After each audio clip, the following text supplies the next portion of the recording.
Good afternoon, everyone. I'm Jean McCarty. I'm the CEO of OutTeach, and I want to welcome you all to our June Education is Open event. And we're focused today on going outdoors to create an equitable learning environment for all students.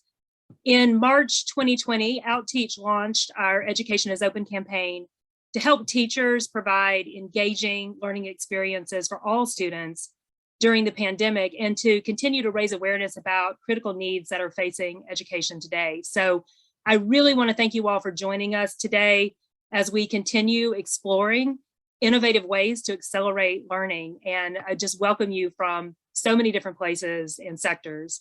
Before I turn things over to Peggy Brookins, who is our host today, I want to share a little bit more about OutTeach and today's focus. OutTeach is an education nonprofit that partners with school districts to bring high quality science and STEM learning to every child's early education. And we do this by equipping teachers to use outdoor spaces for active student-centered learning. We do two things. We both coach teachers and we also build dynamic outdoor learning labs, and you'll see some of those great spaces later on today. So through a commitment to outdoor learning, our OutTeach partner schools, they become places where students don't just learn science, but they actually do science. And they do it in ways that spark their curiosity and deepen their learning. Students at our partner schools also practice and improve their math and literacy skills in these real world outdoor settings. At OutTeach, we focus our partnerships primarily on schools that have been historically under-resourced. And we do this because it's our vision at OutTeach that all students have access to the kinds of hands-on learning experiences that can transform their education and also open up opportunities for the future. So I'm really excited about today's topic because science, education, and hands-on learning are essential to equity. STEM jobs are the fastest growing and often highest paying careers, and our workforce pipeline really needs to be large and diverse, and people need to be equipped to solve problems and create innovative solutions. So building this kind of pipeline, it starts early on. Career paths are often solidified as early as middle school. So we really do want to emphasize science education for children at the elementary level. But in elementary school, data shows that students spend on average only 18 minutes a day on science. And this is just not enough to build kind of that foundational knowledge that they need to succeed, nor is it enough to ignite an early interest in science and science careers. Our national assessments also reflect this, with only 36% of fourth graders scoring proficient in science. So today, we're joined by a different group. This is an amazing panel of education leaders who are turning this tide, and they come from a wide range of geographies. They come from Georgia, North Carolina, Texas, and Washington, D.C. But what brings this group together is just a real sincere commitment to education equity, and also just to the belief that experiences in real world settings are the most effective way to deepen learning. And that, deepening learning in a real world setting also brings joy into the school day for kids. So our panelists are also united in a commitment to creating equitable learning environments for all students using a very simple resource that is just outside the classroom door, and that's the outdoors. So I hope our panelists will inspire you to consider how you can use outdoor learning to promote equity. We have a great opportunity before us in these next few years with a significant federal investment in reimagining education to accelerate learning, and outdoor learning can be a key part of that. So to dive deeper, I'd like to introduce you to our moderator today, Peggy Brookins. Peggy is the president and CEO of the National Board of Professional Teaching Standards, and I personally have the honor of working with her closely on a regular basis as she serves on our OutTeach Board of Directors and also a member of our program committee. Peggy has been an award-winning math teacher. She also co-founded the Engineering and Manufacturing Institute of Technology at Forest High School in Florida.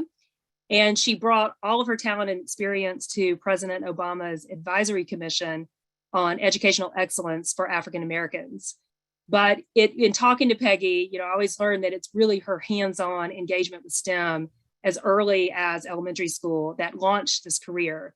And since she's dedicated her life to working to ensure that all students have that same kind of access to an excellent and experiential education. So please join me in welcoming Peggy Brookins. Jean, thank you. Thank you so very much. And welcome everyone to the webinar. And just want to remind everybody that we will be recording today. And I think everybody has gotten their Slido up and ready to go for what I know will be an exciting afternoon. So one of the things I wanted to talk about myself before we really got started, from the time all of us were born, we've been curious about the world around us, and we've never really lost that curiosity. And how that curiosity is nurtured for many students has not been equitable. I was lucky growing up to spend time in the garage of the chief systems engineer for NASA's shuttle program, Jacques Pellet. He was a friend and a colleague of my father, and my fascination with space, particularly with scale, was nurtured by Jacques. We called him Frenchie. And he showed me scale at a universal level, and as well as a nano level, to look at everything around me. And he would always say, the atom is within the universe and the universe is within the atom. He taught me to look around and see mathematics all around me and to understand it at a quantum level. From the beginning of our space program and the Saturn rockets and where we are today with Elon Musk and SpaceX, there's one thing all of these rockets needed to overcome, and that was gravity. And that took a while for us to figure that out. We had to learn how to break that bond. But Jacques taught me what I needed to do to discover and use materials around me so that we could travel in space, and how to design systems that are much like the universe of systems in our bodies, and what we needed to learn to survive in places that we had never been. But the most important thing he taught me was never to lose that curiosity, to push beyond limits. And what I learned from Jacques gave me and my colleagues the confidence to create an engineering magnet school and to give students a rich STEM environment focused on solving real world problems while giving them the experiences necessary to see the world around them differently. After opening the engineering magnet, Jacques was my first speaker the students heard. He brought this huge D-ring binder that contained the complete plans of the first space shuttle ever. It was mesmerizing to all of us. He also talked to my students about Voyager, which fascinated me, which was launched in 1977 and forever changed our view of the solar system.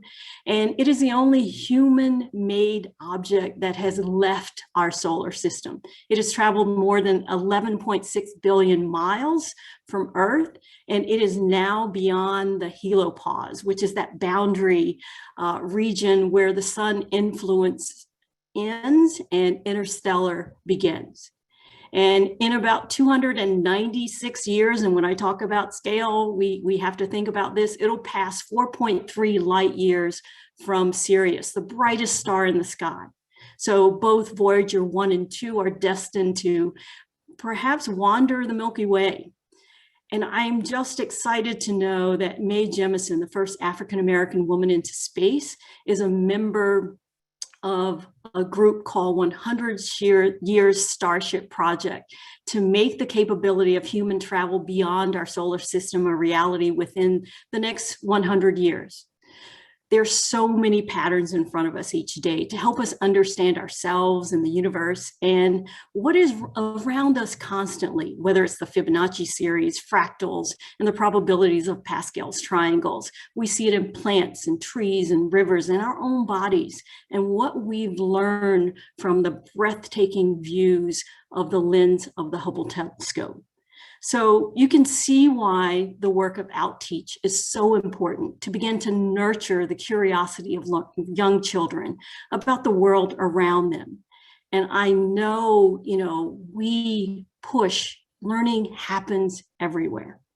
So today, to begin our webinar on creating equitable learning environments for all students, it is my pleasure to introduce Evan Denterman, Project Director for OutTeach Spaces at OutTeach.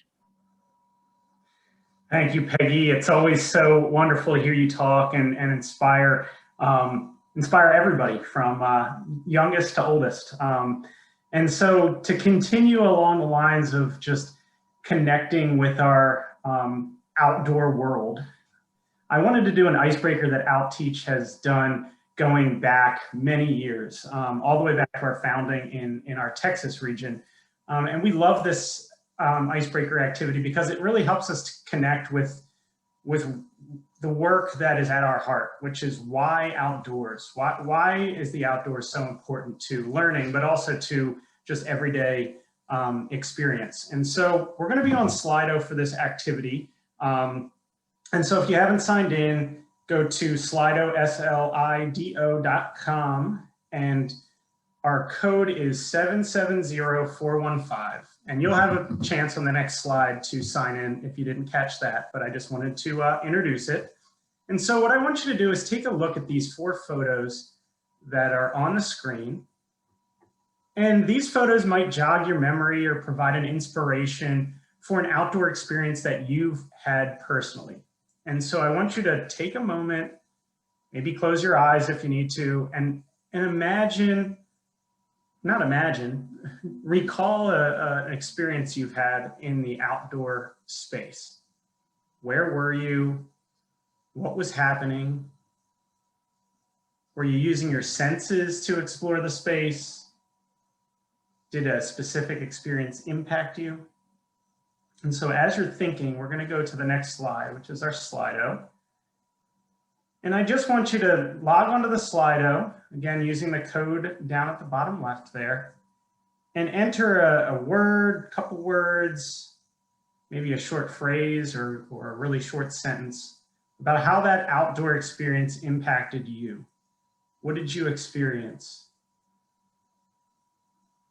And take a minute to enter your response or a few responses, and then just look at the responses that are coming in, and just read through them. It's always fun to see what other people are experiencing. So I'm seeing fresh air, wonder, peace, fun, a sense of awe, amazing, exciting, curiosity. So I'm going to give everybody a couple more minutes. I think we have 78 people in the webinar and 43 have responded.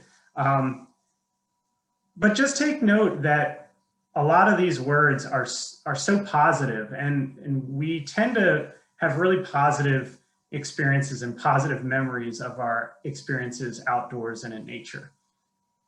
And that's a reason that at OutTeach, we really love to kick off with this icebreaker, because it's important to realize that why outdoors? Because outdoor experiences are super engaging and they're often extremely memorable, especially for students, to get outdoors and learn and take place in a shared experience with their classmates.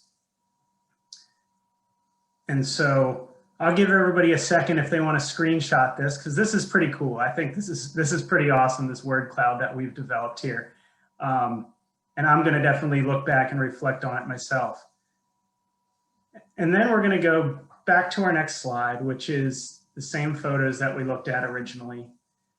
And I'm going to share a quick story with you. So the top left photo, while it's not, I don't believe, actually the Grand Canyon, that reminded me of my trip to the Grand Canyon. And when I was in the Grand Canyon and waiting in the long lines of traffic to get in, I was just imagining standing at the overlooks and kind of seeing the vast expansive views. And those were awesome when I got there.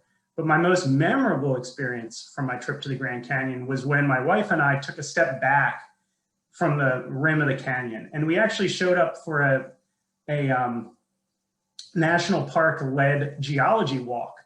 And of all the thousands of people that were in the park that day, I think maybe 30 showed up for this geology walk. So really not a popular tour. And we didn't get one glimpse of the Grand Canyon on that walk. We stayed a couple hundred yards back. But what we did was we looked at our feet. We looked at the different rocks and the different plants that were growing out of such an arid environment. And we even found some fossils just on our own. They weren't placed there. You know, we found them on our own just as we were walking, looking at our feet. And that's the experience for me that I remember first when I think of my time in the Grand Canyon. And so as we kind of proceed with the webinar, you know, have this icebreaker kind of set the stage for why students and teachers might want to get outside of the classroom doors and experience the outdoors, experience nature, make those lasting memories, get your hands dirty, get that hands-on shared experience. And so when we think of outdoor learning, I'm always thinking of like the head, the hands, and the heart. And when we can connect with students, no matter their background, no matter where they're coming from, they come into the classroom, get outside, and have a shared experience, it's extremely powerful. So before I hand it back to Peggy, I just wanted to remind everybody that we will be taking questions at the end of our webinar. So the chat box is a great place to enter a question as the webinar goes on. If you think of one, don't bother writing it down on your notebook. Feel free to throw it in the chat and we will hopefully answer that for you at the end. I'm going to hand it back to Peggy, and thanks for your time. Thank you, Evan. Our next speaker is just amazing. Dr. Morcease Beasley is currently the superintendent of Clayton County Public Schools. Prior to being elected superintendent, he served as CCPS Chief School Improvement Officer. He has over 20 years of dedicated service toward instructional practices, and he has held numerous leadership positions in public education. He's known as an innovative leader with an exceptional ability to transform both large urban and suburban school districts. Dr. Beasley was also recognized for his impeccable ability to improve academic achievement, strengthen community engagement, as well as developing and implementing sustainable strategies for school systems. So with that, I would like to welcome Dr. Beasley. Thank you, Peggy and Evan. Thank you for that wonderful reflection and icebreaker. Thank you for this opportunity. Peggy, as you were speaking, I was already beyond the galaxy. You just had me, you had my mind thinking, why are we still here on Earth? There should be some other places we should be exploring today. And to Susanna and the team at OutTeach, I just want to say to all the participants, I just want you to imagine, just imagine 180 days. In most places, kids are in school 180 days out of the year.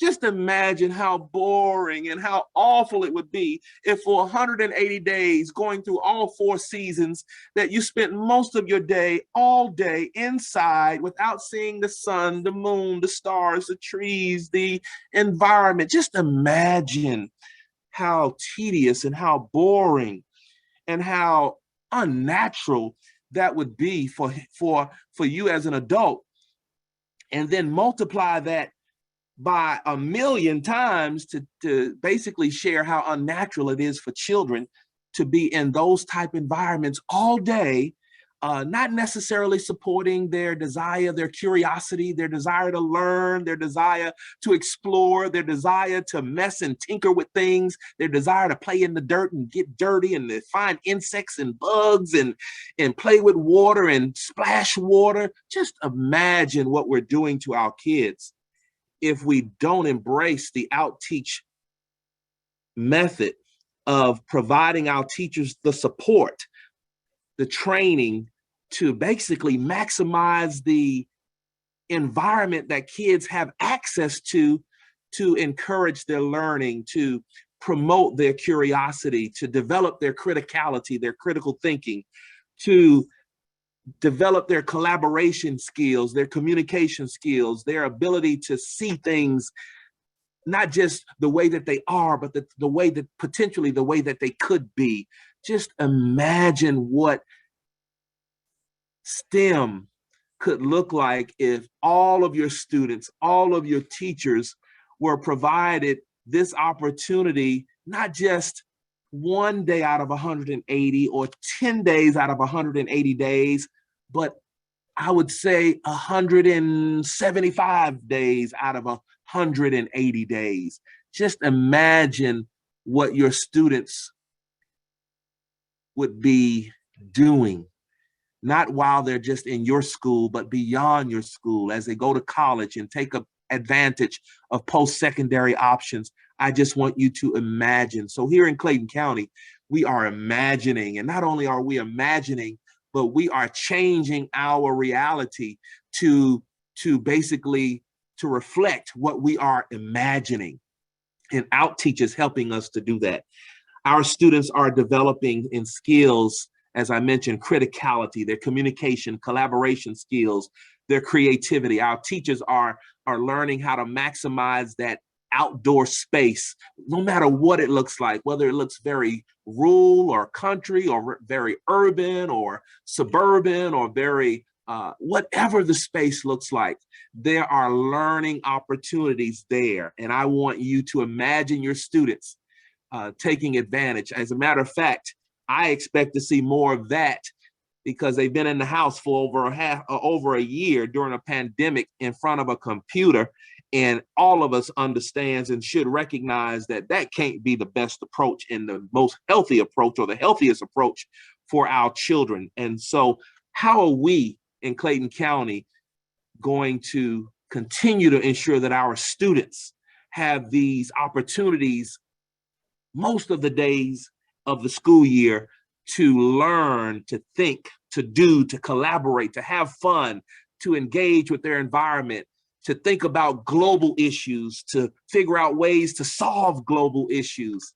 We're going to continue to partner with OutTeach, and we're going to continue to see our criticality develop in our students, their creativity, go beyond our Peggy, I'll use your language, go beyond our galaxy. We're going to see our students, our teachers create these opportunities that our students are thriving and they're excelling.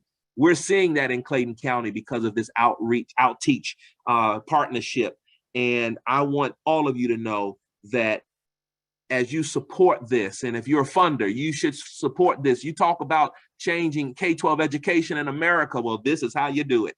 This is where you get the most bang for your buck, when we create these instructional opportunities that allow our students to develop in those 10 skills that employers say that they need. One of them being criticality, another being negotiation, another being the ability to be an active listener, to be able to communicate and collaborate with other people, to be creative. You all, we were made, and for the most part of human history, guess where mankind existed? If I have to remind all of you, we existed outside and we developed in our natural environment. So I encourage all of you to give our children the opportunity by supporting the OutTeach effort model to explore, to learn, to develop in that natural environment that we all love, that we all get a sense of peace, as you saw in the activity that Evan did, that has such a powerful impact on our social emotional capacity and development. Just imagine our children having these experiences, not only in pre-K, but kindergarten, first grade, second grade, third grade, fourth grade, fifth grade, all the way to 12th grade. Oh, I tell you, college and beyond, it won't be much of an issue because they would have developed. So I'll just say, and I hope I've encouraged all of you to consider not only supporting where you currently are with the OutTeach model, but expanding it to ensure that all students, not just those who come from wealthy households, not just those whose parents are more inclined to take them and give them these opportunities, but all students have the opportunity to be outside with great teachers, experiencing the OutTeach model, but most importantly, experiencing this wonderful creation that we're all a part of, how to appreciate it, how to protect it, how to make it better, and how to use it to make it so that it's accessible, beneficial to all of us as humans. Because I think I heard Peggy say that no human has gone beyond certain limits. So this may be other than us sending a device to Mars and beyond, until we can get beyond our galaxy, I think we're stuck here for a while. So we need to ensure that our children appreciate it, they love it, they explore it, they learn about it, they revel in it, and they learn from it. So thank you, OutTeach, for your partnership. Thank you to Janetta Greenwood, our science coordinator, and all of our teachers here in Clayton County who are doing phenomenal work. Thank you, thank you, thank you for this opportunity to share. And I hope that you will envision and ensure that you cause your reality to match up with that vision. Look forward to seeing Beasley. Look forward to seeing all of you in the new year outside with our children. All right. And the people said amen.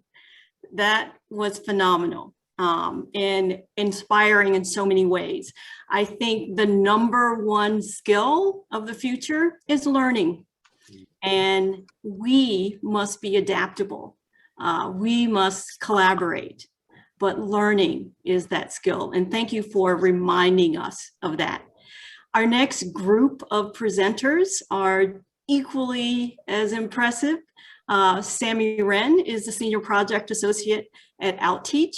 Then Gaspar is an outdoor education specialist teacher at Merrick-Moore Elementary School in Durham, North Carolina. And Callie Waterhouse is a project manager at OutTeach. So I will turn it over to you.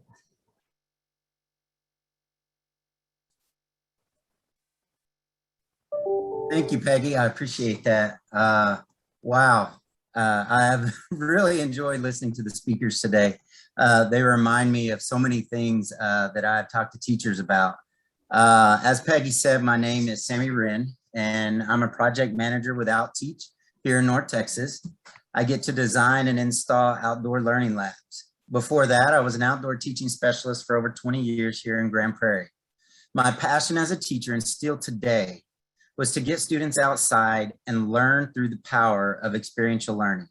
I'm lucky because now it's my job to design spaces like we will talk about today and make them come alive for teachers and their students. Just last week, as I was out evaluating campuses in South Dallas for a new learning lab, I drove by one of our schools that we had installed a few years ago. Even in June, the last week of school, not only were there beautiful plants growing and thriving, but there were also students outside learning. Like I said, I'm pretty lucky to have this job. Now, just like this slide says, it would be amazing if every teacher could walk outside and teach students in an immersive environment. But is it really equitable? Is it feasible? Can we really level the learning field for all students? You know, I love how Peggy talked about shared experiences earlier and how we don't all have those same experiences. You know, everybody's different. Everybody comes from different backgrounds. But in my humble opinion, the answer is yes, it is possible. Over the years, I've found that there are two major components that schools need to achieve this. It's quite simple. It comes down to two things: highly trained teachers and, well, the outdoor space itself. And that's what I'm going to focus on here today. So I'd like to take a look at some different outdoor spaces. Here you have 4 pictures labeled A, B, C, and D. I want you to look at those pictures and think in your mind, which one is a good representation of an outdoor classroom? Which one speaks to you? Which picture do you think of when you hear the words outdoor learning lab? Now we're going to be using Slido again, and I want you to, on Slido, choose that image. Choose the one that you think best represents the image you have in your head. You'll choose either A, B, C, or D, and then hit send. If for some reason your device went to sleep since we used Slido last, it will open right up to the place where you were before, but with this new poll. You should not have to re-enter the Slido code. All right, let's see. Wow. That was fast. I should have asked you before we started to think about which one you think the rest of the group would think is a representation of an outdoor learning lab.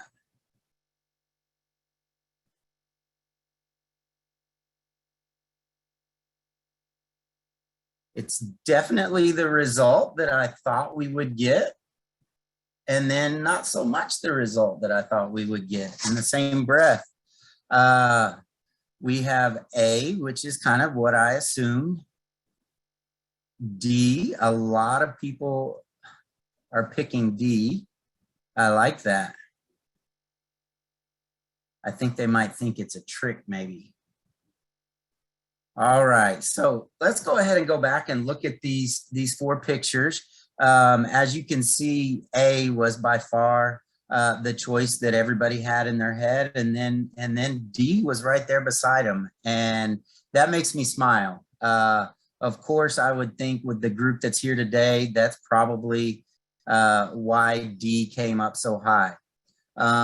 I think we would agree that the first one, picture A, is what you would call the utopia of outdoor learning labs. And why not? It's beautiful. It looks like it has everything a school would need. This is a space that as a teacher, I would have loved to have had at my school. I would like to now take a deeper dive into these 4 spaces and see what they have to offer the teachers and the students. Like I said, picture A is not only beautiful, but it's jam-packed with opportunities for students to have really impactful hands-on learning experiences.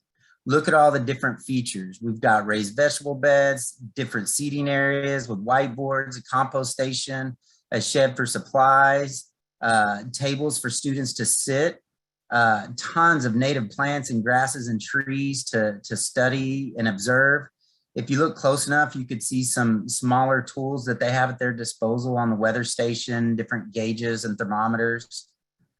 Seeing these raised beds reminds me of one of my all-time favorite lessons that I used to teach. I would have my kindergarten students plant potatoes, the perfect thing for small hands. We talk about non-standard measurement, how deep to plant it in the middle of the square. We then talked about the plant's needs and how long it would take before we get to harvest our potatoes.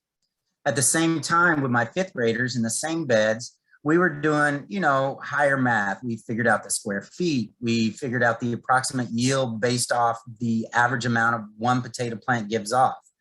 Then the day would come and we get to combine the 2 grade levels.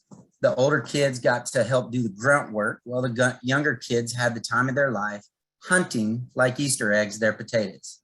All in all, my largest harvest at that particular school was 230 pounds of potatoes that we then donated to a local food pantry.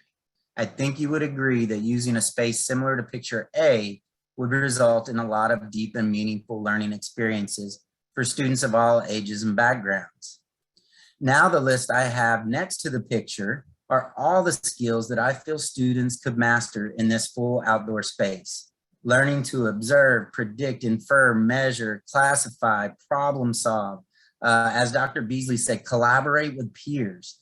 And how much fun would it be to have school outside like that? I can't think of a subject that couldn't be taught through experiential learning in a space like that. And what a great place to start a STEM lesson that could really impact the environment.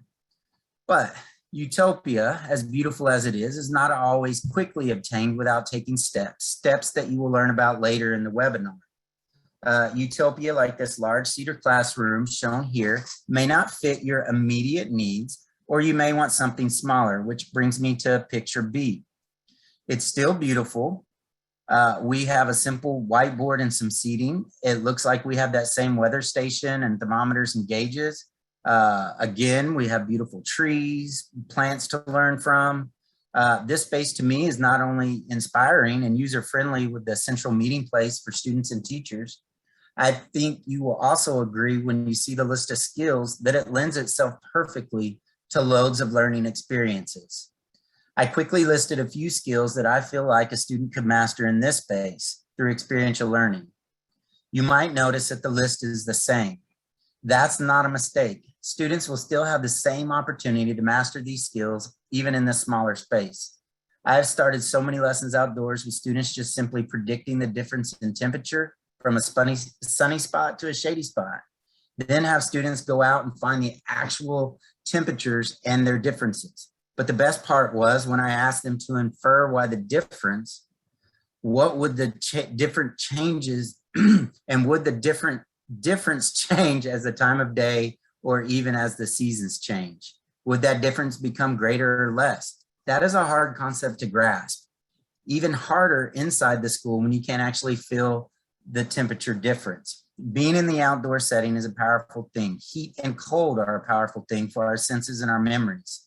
I often told teachers, if you want students to remember a hard concept, take them outside on one of the coldest days of the year and start teaching a lesson.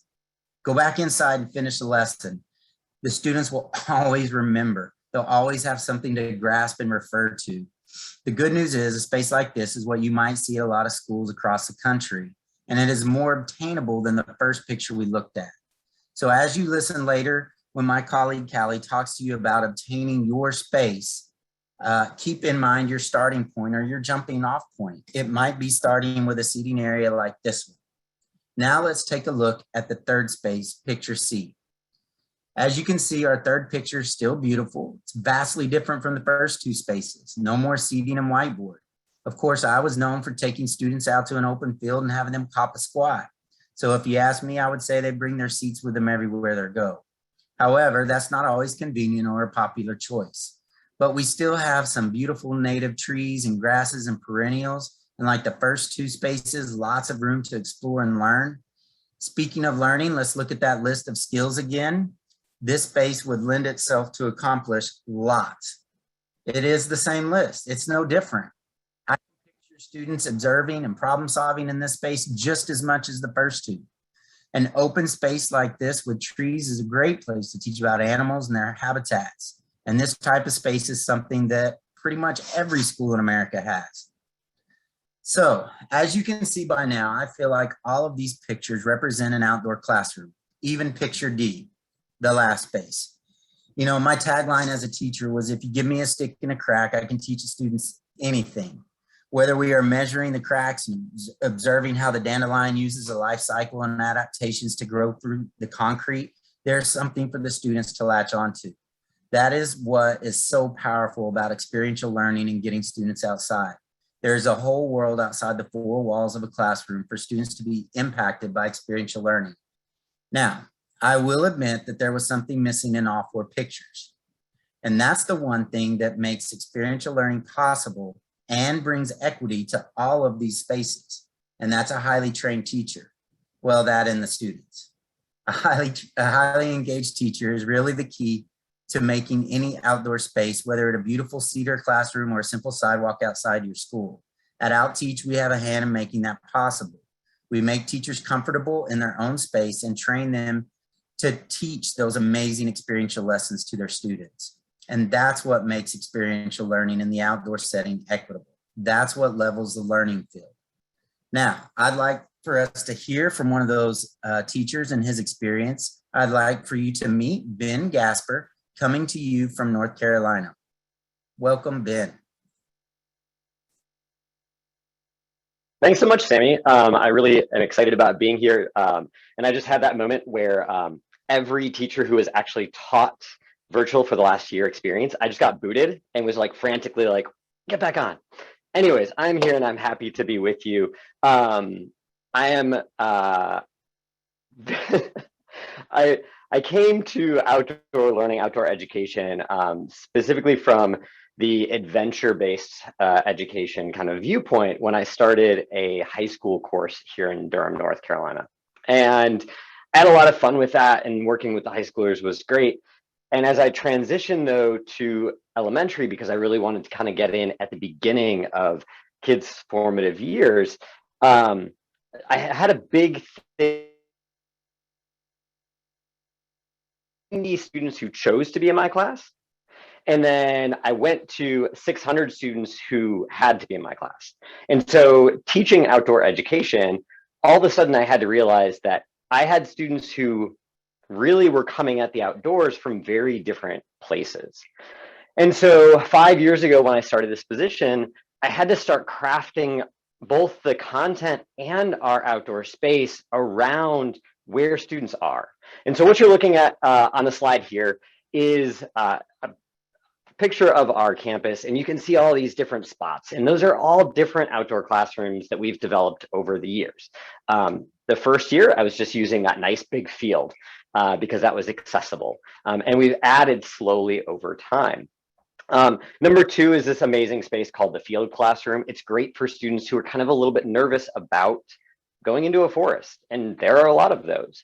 And so it brings us to the edge to do observations. And then number three is like one of my favorite, and it's our forest classroom, and it's a place where kids can just explore and discover. If you see down at number one, and actually if we can go to the next slide, thank you. Number one is that picture on the right. That is our outdoor learning lab that OutTeach and Blue Cross Blue Shield actually created for us in a day. And it was amazing to have that energy in that space, doing that for our school. And that not only has this pond, which I got to tell you, if y'all have to put like one thing into a school environment, put a water feature, because kids just cannot help but be drawn into it. But you can see that there's a difference in terms of what we have access to. There's a just raised bed right by the parking lot. And that gives a teacher access to bring her students out and do some very simple, easily accessible outdoor learning. One of my favorites, and for students especially who maybe haven't had really great experiences in the outdoors, we have a campfire classroom. And so if you're looking at that bottom left, you can see that group of students. I mean, talk about the ability to just create a memory with learning that can just connect with kids. And so in our campfire classes, that's our kindergarten. We do that with kindergarten, first and second. And our teacher, that kindergarten teacher, wanted to come out and be with me as the specialist, to be with her class, to kind of create that bond, that experience. And so that day, I believe that we were learning, we were making charcoal. And so we were talking about physical change through chemical changes. And the kids were just super excited to do drawings, and it was really fun to see. I held off on gardening for a long time. Actually, our OutTeach classroom was our last one that we created because I'm nervous about gardening. I came, like I said, through the adventure end of things. And so climbing and canoeing and fishing, our students do, and that's exciting. But I was like, gardening, I don't know how to do this. I'm going to fail. But that's actually the exciting thing, is that there is a lot of failure, and it's that space that we can fail together and learn from. And so when OutTeach became an opportunity for our school, me and my principal and the teachers at my school just kind of jumped at it to have this new space that gives us a lot of other opportunities. If you want to go forward to the next slide. Sweet. So I'm in North Carolina, and growing up in Chicago, I'd never realized that, you know, if you have a whisper of snow, schools get canceled. And so if you're looking at this picture and be like, there are students there and it's snowing, how did that come to happen? So if you are south of me in North Carolina, Georgia, you know this, right? Texas, boom, closed. There was this magical day that it just started snowing. It wasn't in the forecast. And so, of course, we took the plans, threw them out the window. And then I said, y'all, we're going for a hike. And this is actually a first grade class, but the story I want to tell you about was a fourth grade class. We were out that same day on a hike, and we were just going into the woods, and the calmness of the students, the wonder you could see in their eyes as the snowflakes just kind of dripped and fell lightly onto the leaves of the woods was super special. And we got down to this creek and we just paused for a moment. And all of a sudden, one student goes, "There's a coyote." And we all turn and look and see this coyote who is frozen in place, just staring at us. And then it bolts and takes off. And I bring my students together because, you know, they were like, ah! I bring my students together. We kind of huddle up, obviously before COVID, and we huddle up. And I say to my students, I can teach for 30 more years, and that will never happen again. That was today. That was us. And that's why I love teaching outdoors. And so I really appreciate the fact that I have a principal who says yes to my ideas, to bringing outdoor learning to my school. So all you principals out there, say yes to that teacher. And I really appreciate having OutTeach to be providing coaching to our school so that not just me, but the other staff can get excited about this and bring their students outside. So that is my story. Thank you for giving me the time. I want to pass you along to Callie Waterhouse, who is the project manager for OutTeach. Thank you. Hi there. I'm Callie Waterhouse. I'm based in our Atlanta office. I'm a landscape architect who's been working with OutTeach for just under 3 years, but I've been working in the outdoor classroom community all over the country for most of my career. So at OutTeach, everything we do is aimed at leveling the learning field to bring high quality science instruction to all students. Our initiatives and partnerships work to bring hands-on experiential lessons to all schools, regardless of their resources or their geographic locations. Over the years, we found that the most equitable way of doing this is through responding to each school's individual needs, rather than using broad one-size-fits-all strokes. Over the past year, we've seen firsthand the flexibility that outdoor learning spaces provide to schools responding to the pandemic. Not only have our outdoor learning areas offered safe environments for students who've returned to in-person learning, but they've also provided the opportunities for lessons that are more effective, efficient, and cross-curricular, really enabling schools to shrink the COVID learning gap for all students across all subjects. We also believe in holding ourselves accountable through constant evaluation and feedback loops, which allow us to assess our methodology and redirect as necessary to ensure that we're meeting each student, teacher, and school community where they are and helping to push their learning forward. So how do we know where each individual school is and what they need to help their students move that needle? At OutTeach, we do that through a few different methods. We hold community design charrettes, which invite teachers and school staff, parents, and students to give us input on what they envision for their outdoor classroom spaces. These events revolve around a shared meal and activities, including reviewing base maps of existing conditions, providing examples from previous outdoor classrooms for idea generation, and also brainstorming sessions. We ask participants for pie in the sky suggestions, and then our designers sift through those contributions and pull out the common through lines, which then inform our design proposals. To engage the students that we serve, we really love doing student design challenges. These are school-wide idea generators that also create long-term buy-in from the student body.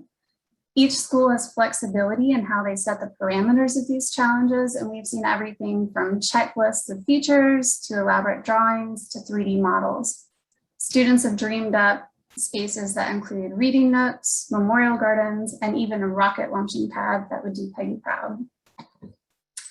With our teacher design workshops, again, the goal is to get broad input on where teachers feel they need support in providing experiential lessons outdoors, particularly in integrating science across the subjects, including math and ELA. We always kick these sessions off with the Icebreaker activity that you all participated in, linking positive outdoor experiences back to foundational learning experiences. We lead discussions that call out the fact that what one needs to effectively teach and manage a classroom indoors can look really different in an outdoor setting. The point here is to help teachers see past any initial hesitation and understand that with the proper tools and preparation, any subject or topic can be given a real world spin in an outdoor classroom and can be done with confidence, giving all students shared foundational STEM experiences. There are so very many ways that volunteers can support outdoor classrooms, from budget, maintenance, and general support standpoints. In schools that don't offer summer academic programming, consider turning vegetable beds into community garden plots. Implement a watering schedule where families can take turns tending to the needs of the pollinator gardens or newly established trees. This works really well for summer weeding as well. Hold back to school cleanup garden events. These are all really great ways to maintain the spaces without big maintenance funds, as well as creating community buy-in and certainly for normalizing comfort in the outdoors, since we know that there are many communities where learning outside is not deemed safe for a variety of reasons. Again, all of these ideas are opportunities for creating shared experiences and spontaneous learning moments that can really inspire lifelong love of STEM. And when we talk about engaging community groups in the design and implementation of outdoor classrooms, we have to start with some really basic questions. Who is at our design table? Whose wants and needs are being addressed? How do we harness the knowledge and experience of community members to engage students and to enrich academic rigor? Who better understands the needs of the students and the community than those groups that are already serving the community at large?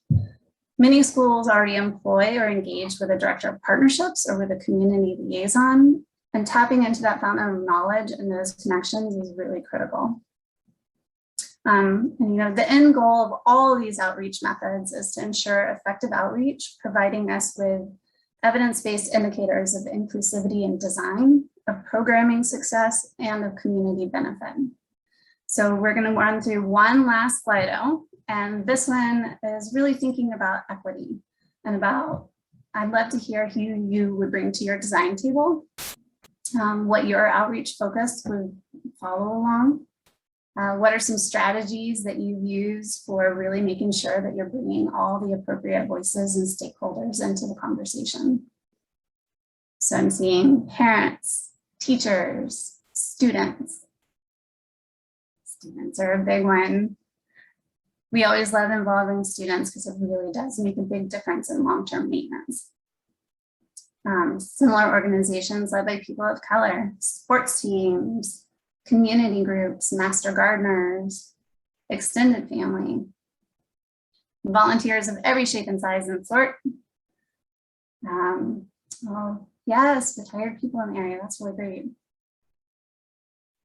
So as you can see, there are a million different ways to approach this. And it's really, when you're thinking about planning your space, it's really about going in and making sure that you're really thinking of the big picture and who you're serving.